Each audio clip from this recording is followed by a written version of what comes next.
सिंधू संस्कृती नेमकी कुठे अस्तित्वात होती? ते पंजाब, हरियाणा, राजस्थान साईडला आणि थोडं पाकिस्तानात.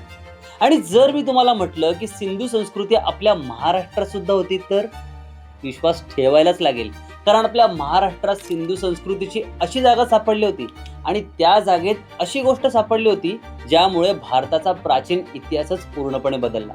ही जागा महाराष्ट्रातली हडप्पा म्हणून ओळखली जाते आणि यानंतरच इतिहास संशोधकांनी नव्याने सिंधू संस्कृतीचा अभ्यास सुरू केला. आज महाराष्ट्र दिनाच्या निमित्ताने आपण जाणून घेऊया महाराष्ट्रातल्या सिंधू संस्कृतीबाबत. दायमाबाद अहिल्यानगरच्या श्रीरामपूर तालुक्यातलं गाव. गोदावरीची एक उपनदी आहे प्रवरा, तिच्या काठावर वसलेलं आहे दायमाबाद. सिंधू संस्कृती साधारण किती जुनी? तर 7-8 हजार वर्ष. आणि आजच्या 3800 वर्षांपूर्वी ही संस्कृती आपला शेवटचा श्वास घेत होती. ठीक आहे, या संस्कृतीची काही महत्वाची शहरं आज पाकिस्तानात गेली, म्हणजे हडप्पा आणि मोहनजोदारो. पण आज भारतात 900 पेक्षा जास्त सिंधू संस्कृतीच्या साईट्स आहेत. यामधलीच महाराष्ट्रात असलेली ही एकमेव साईट दायमाबाद.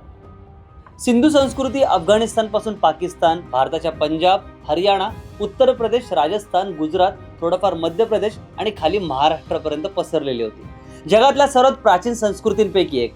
हुशार माणसं, कलाकार, व्यापारी, नागरी व्यवस्था करून राहण्याची अक्कल त्यांच्यात होती, जे आजच्या आधुनिक लोकांमध्ये बिलकुल दिसत नाही.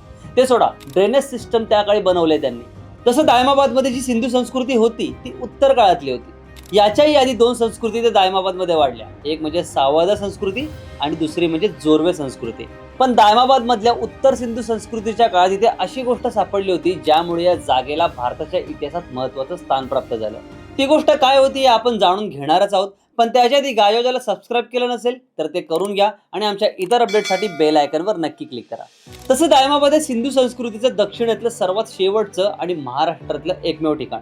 या भागात 4 वेळा उत्खनन झालं, पण 5 वेगवेगळ्या संस्कृतींच्या वसाहती इथे होत्या असं समोर आलं. पण सर्वात जास्त चर्चा झाली ती उत्तर सिंधू संस्कृतीच्या काळाचीच. या जागेचा शोध लावला होता B.P. बोपर्डीकर यांनी. पण ही जागा सापडली वेगळ्याच कारणामुळे. 1970 दरम्यान इथल्या काही गुराखी मुलांना सरपण गोळा करताना काही ब्रॉन्झ मूर्ती सापडल्या. ही बातमी पसरली, पोलिसांपर्यंत गेली. त्यानंतर पोलिसांनी त्या मूर्ती ताब्यात घेतल्या. पण जर मूर्ती सापडल्या म्हणजे इथे खाली नक्की काहीतरी असणारच. मग काय, पुरातत्व खात्याची लोक आली, उत्खनन झालं आणि समोर आलं महाराष्ट्रातलं हडप्पा शहर.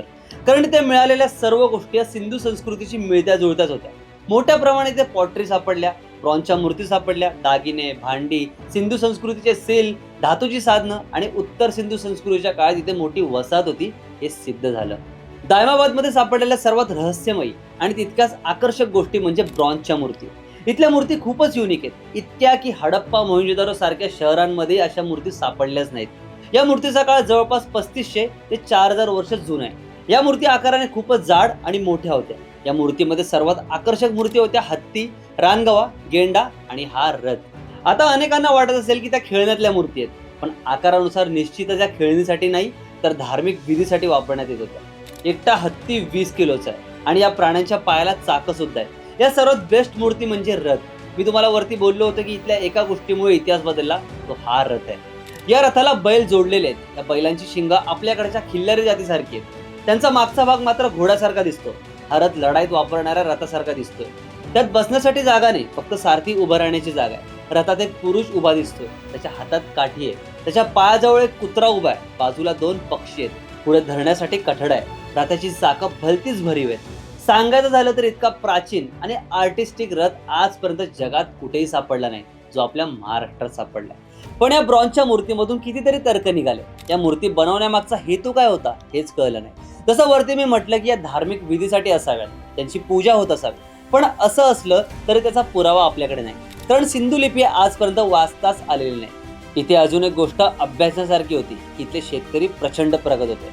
महाराष्ट्रात शेतीच्या विकासात दायमाबादमधील संस्कृतीच्या लोकांनी महत्वाची भूमिका बजावली असं म्हटलं तरी वावगं ठरणार नाही. नदीचं पाणी आपल्या शेतीकडे वळवण्याची कला सुद्धा यांच्याकडे होती.